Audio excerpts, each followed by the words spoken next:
Hi everyone, welcome back to my channel. I'm Isabel and I talk all things reading and running, with a few little bits also sprinkled in between with whatever comes to mind.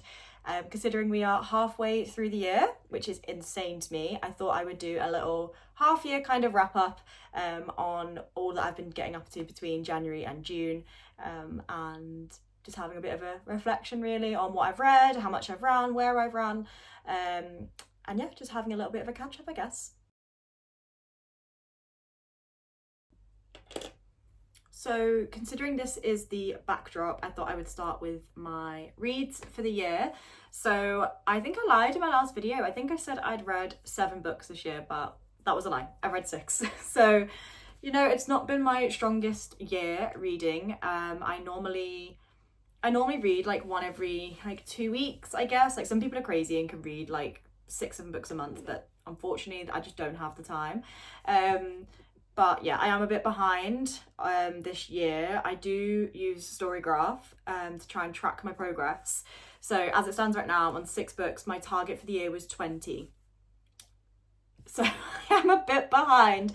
I should be on like 9 books by now, 9-10 books. So yeah, I need to crack on. So I am going to be picking up little books to try and get me to the target that I want to be at. The book that I'm reading right now, which I'll come on to, is like 700 pages. So, you know, cut myself some slack. I am reading a big book. Yeah, pages wise, I love a pages goal, because I think like it's just, obviously you can read 20 short books, but you might not have read that many pages. So I like to have both just so I can kind of gauge where I'm at. I guess, I don't know, I just like goals, I work towards them. So my goal I put down as 5,000 pages. Now I am like really off that. As it stands right now, I've read 1,847 pages this year, so I am 400 pages I think below where I should be. So yeah, I've got some cracking on to do, but I have got 0 plans this weekend for a change. So I am hoping to just read this weekend, take myself somewhere nice, just sit and read if it's weather's nice. And I want to finish my book. So but I thought I'd run through quickly the 6 books that I have read this year. I'm not going to go into too much detail because I am going to do a separate video for them, and just like go through whether I'd recommend them and what they're about and things like that. So it's just going to be kind of quick fire just to get them in, if you know what I mean, just so you know what I've read. Any questions or anything like that, then please just leave them in the comments and I will respond. Or if you've got any comments about them or anything like that, anything that you've read, then please do let me know. So my first book was The Virgin Suicides by Jeffrey Eugenides, I think. Have I said that right? So I read this at the start of the year. I gave it a 2.5 out of 5. I know it's a modern classic, but it was just a little slow for me. I really liked the first bit, but I didn't like the second half. It was just a little bit slower. So yeah, it got 2.5 out of 5 for me. I will go into kind of what it's about and things like that in another video.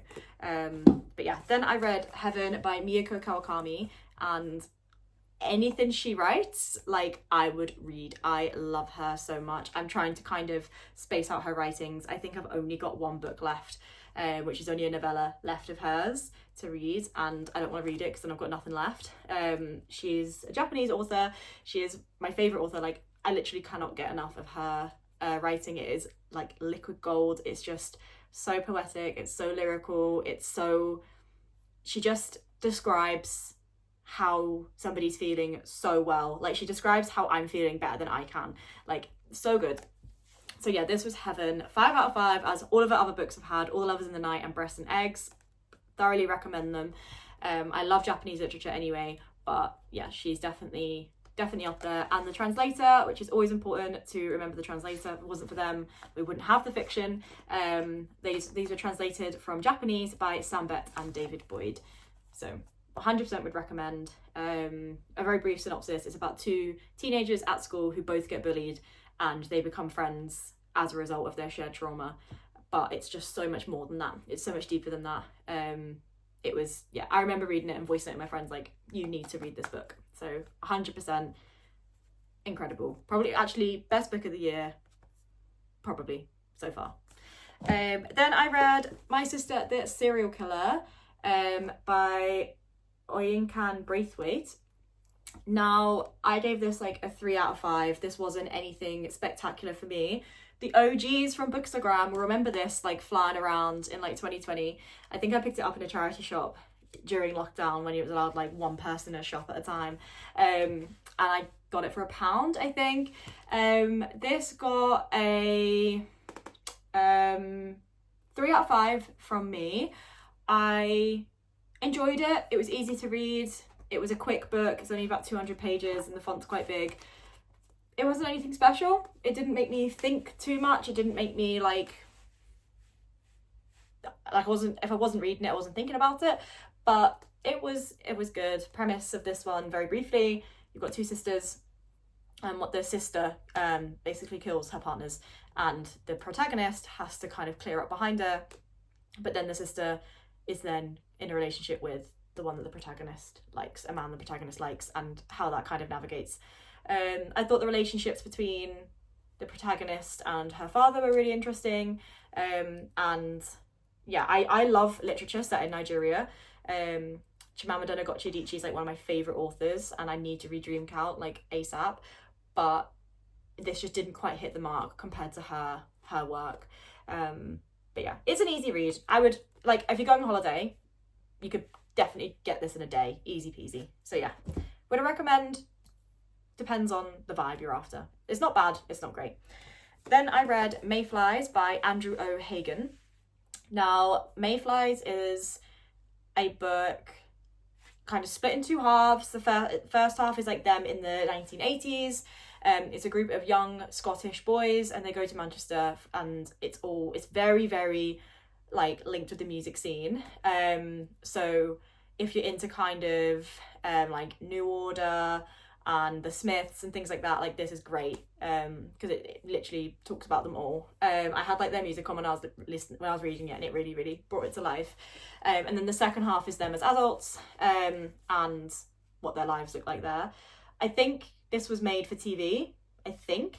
I haven't watched it, but it was really good. I think I gave it a 4 out of 5. I preferred the first half to the second half when they were teenagers in Manchester, but it might just be because I work in Manchester, so I could really visualize like where they were, and all the different places they were going to. But yeah, it was a good read. I'd recommend. 4 out of 5. Wasn't like spectacular, but I'm glad I read it. And then I had Song of Achilles by Madeline Miller. Again, I am so late on the scene with this book. How have I only just read this? Funny side story. I got pneumonia during my half marathon training plan, which I'll come on to a bit later, and I had to go to hospital, and I was like, of course, it's like the one day I forgot to take my book on the train to work.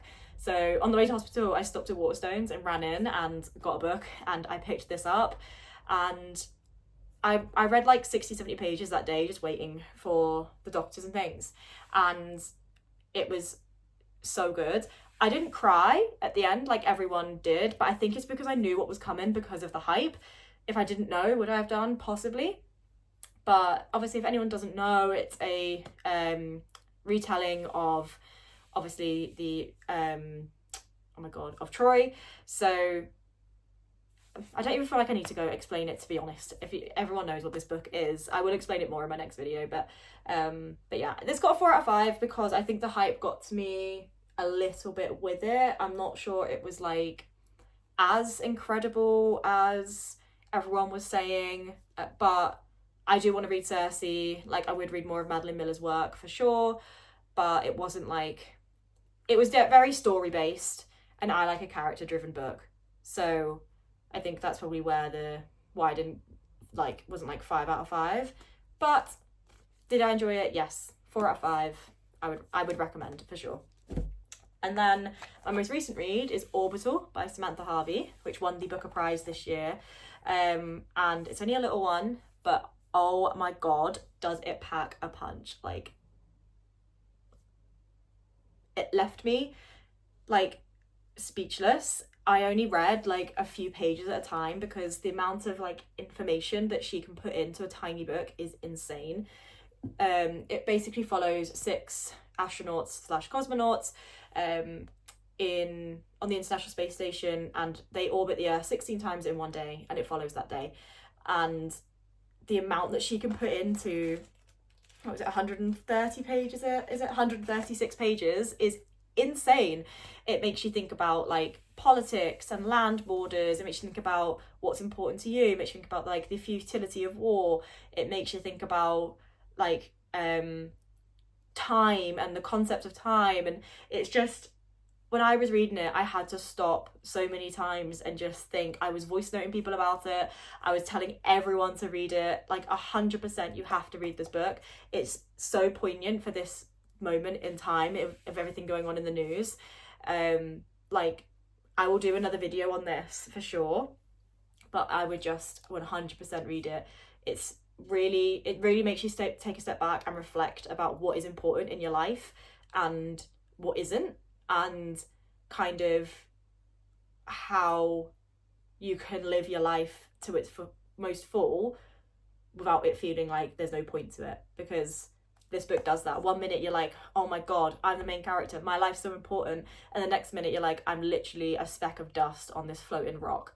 Like, what I do doesn't matter. And she's so clever at bringing you back and saying you do matter because XYZ.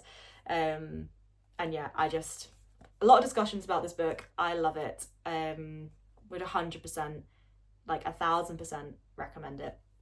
This is the other contender for my favourite book of the year. Heaven is just pure heaven, but this really, really made me think and really surprised me. Whereas I knew I'd love Heaven because Mieko Kawakami like has my heart forever. So yeah, I'm gonna do my own video on Mieko Kawakami, but this 100%, if one person reads this book as a result of this video, then my job is complete, because so good. So that's what I read this year. That's what I've read, those 6 books. I'm currently reading The Heart's Invisible Furies by John Boyne. This is how far, so I've read this much, so I've got this much left. I've got like 175 pages to go. It gets like a 3 out of 5 from me. I feel like I have like a love-hate relationship with John Boyne, because in year 9 we had to write a letter to him saying how bad the Boy in Striped Pajamas was. So I feel like I've had that like burn into me that he just can't write. There's parts of this book that I've really, really, really enjoyed. And there's just other parts where it's just, I feel like a lot's happened, but it's just not that deep. I don't feel a connection to the characters really. And I don't really feel like much emotion towards them. And I think in a book this long, like I probably should. Like I don't really care what happens to them, I suppose. But yeah, 3 out of 5. I'm gonna finish it. It's an easy read. I just feel like big events happen and it's not that deep. Like, this isn't a spoiler if you haven't read it, but for example, like a character could get murdered and he'd just be like, la la la, I was walking down the street, someone came behind him, killed him, he was gone. That was it. Oh right, okay. Like there's just not much emotion kind of behind the events that happen. So yeah, it's basically about it's like an epic, I suppose. It follows the story of Cyril, who is born, he's like put up for adoption as soon as he's born because his mother was unmarried, and he was born in 1945, and it's his life starting from 1945, or it starts slightly prior in 1944, right up until I think it's 2017. At the minute we're in the 90s, we've got to 94 I think, and yeah, we're just in there. I think the bit in the 80s was really good. I really like, that's been my favourite bit so far, the most recent bit. But I am so looking forward to finishing it and just getting on to something new, because I feel like I've been reading this book for an eternity.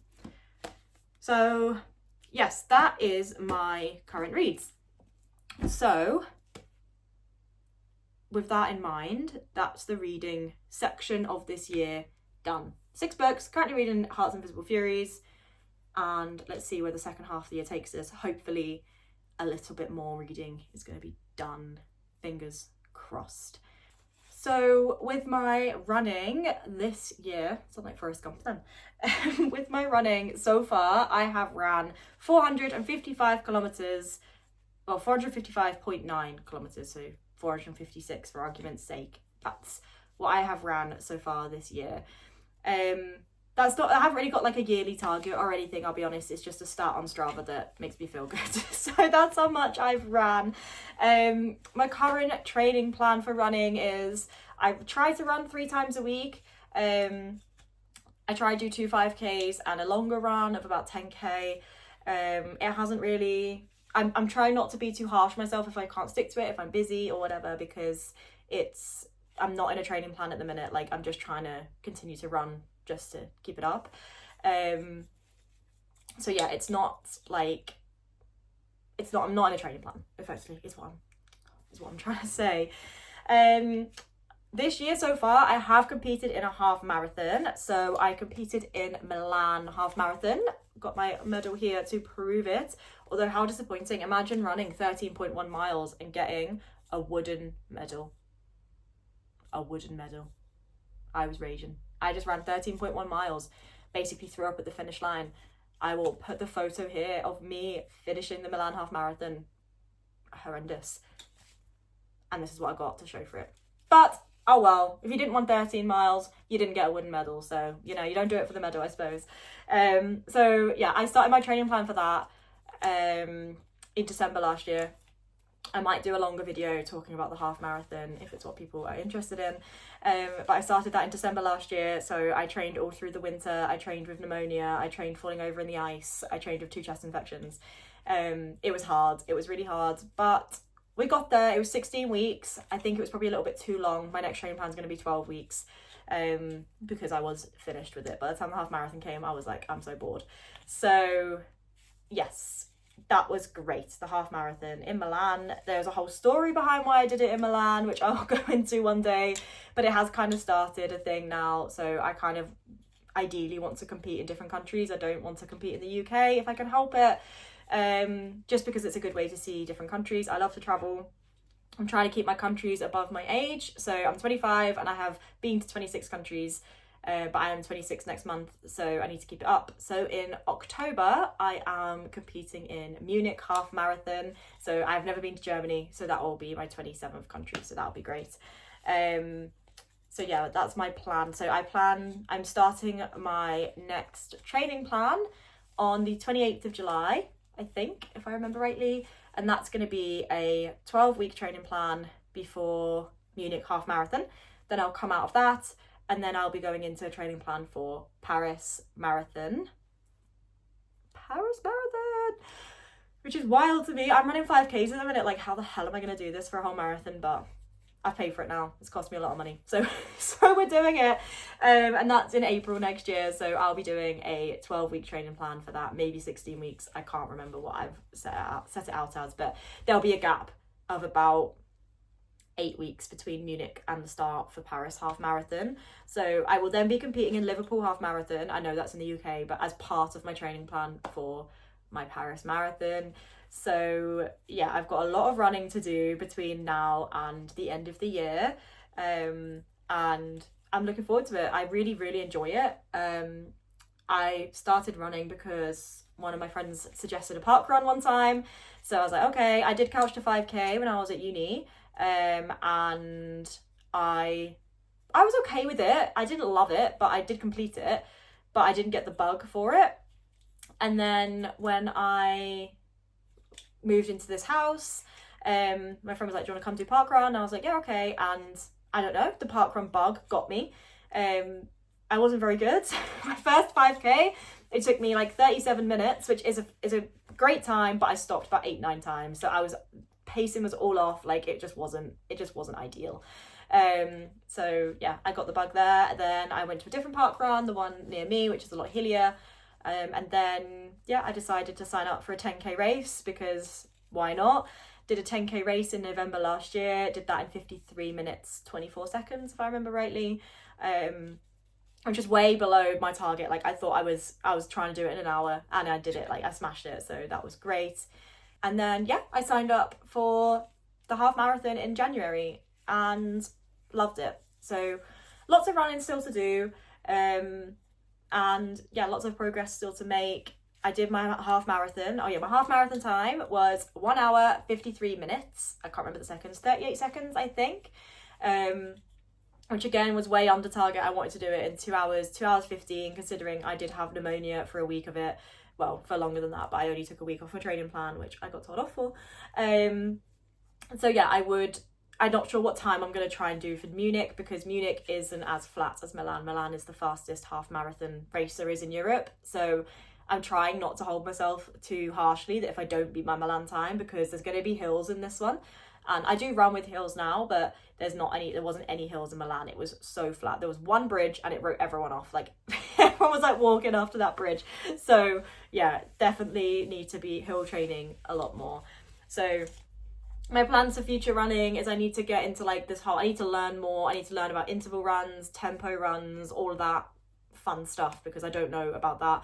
I do monitor my heart rate as much as I can and try and keep it low as much as I can, but I need to get that a little bit more under control. And yeah, smash this Munich half marathon. If this is still going well, then I will record it and I will do a little vlog for it. My dad and my 2 siblings are coming out to support me with it, which is going to be super nice. My mum and her partner came out to Milan half marathon, so it's so nice to have people around. And Paris marathon, who knows who's going to be there, to be honest. It's a big affair for me, so I'm sure there'll be some people there for me. My mum and her partner are definitely coming, and my auntie's definitely coming as well, so that'll be really nice. But yeah, that is the running updates, I guess. There'll be more on that front when I start my training plan, and I'll be doing like kind of weekly how I'm feeling and things like that. And yeah, that's kind of it on the running front. The only other kind of topic I was going to go into, and it's really not that deep or that important, but it's just something that I found a love for, is what I'm watching on TV. So there's 2 things. There's reality TV, which I cannot get enough of. Like, I honestly don't know what it is about reality TV, but I love it. So obviously Married at First Sight is a huge part of my life. So I did watch Australia, like Maths Australia, this year. Fell in love with it, as I do every single year. I know it's edited, I know it's bad, I know all of these things about it, but like I can't help it. It's just so good. So yeah, I'm a big Maths fan, as everyone at work. They were trying to get me to go on it, but I said I'll go on it if they give me a full paid career break and she could come to the wedding, my manager. So we'll have to see if that ever comes to fruition. And I've also been watching Yellowstone, but not Yellowstone. I've watched 1883 and 1923 this year, and 1923 had me bawling at the end like a baby. Like, I cannot believe it. Like, I don't cry at TV or film, and that had me going like, what? So good. Helen Mirren and Harrison Ford in that. Exquisite, divine, incredible. Wow. I would highly recommend watching 1883 and 1923. I haven't watched Yellowstone, so I wanted to watch them in like chronological order just so I could kind of get all the references and things. But like, if you haven't watched them yet and you've watched Yellowstone, go watch them. If you haven't watched any of it, go watch them. If you've watched them, watch them again. Incredible stuff. That was literally all I wanted to say about my TV front. I'm about to start Mobland, I think. I've just finished 1923, so I'm going to like savour Yellowstone and watch Mobland just to try and keep on the hypes a little bit. I've just watched The City Is Ours, which is a BBC documentary, might as well be. It's set in Liverpool, and it's a drama, which is really good, with Sean Bean in. Well, I've got 2 episodes left of it, but yeah, that's what I'm watching. I don't watch a great deal of TV, I'll be honest. I watch like 1 episode or something a night. And Love Island's back, so obviously I'm watching Love Island, so that's that now for the next 8 weeks. So don't expect too many TV updates from me, to be honest. But that kind of summarises everything that I wanted to say in this kind of mid-year wrap up, like what I've read, what I've watched, what I've been running. That was all really. So I'm going to be doing monthly wrap-ups, so I'll be coming back on at the end of June just to kind of summarise what I've been doing this month in a little bit more detail. I've got some plans of videos for like to review these books, my Miyako Kawakami's, like my TBR. I want to do some kind of TBR books. I want to resort these shelves out, so I might film that. And I'll be doing some running vlogs and talking to you about like my half marathon and things. So I've got plans anyway. I just need to find the time to actually sit down and record them and edit them, because that takes so much time. So you content creators out there that do this for a living, hats off to you, because you know it takes a lot of time and a lot of effort and a lot of mental space for the creativity side of things. But I hope this goes okay anyway. But yeah, I will love you and leave you, and I will hopefully see you all on the next one when, fingers crossed, I've finished this book. Let's hope. We can only hope and pray. So please have me in your thoughts so I can finish this beast. But yes, I hope everything is going well with you all, and I look forward to seeing you on the next video. Bye bye.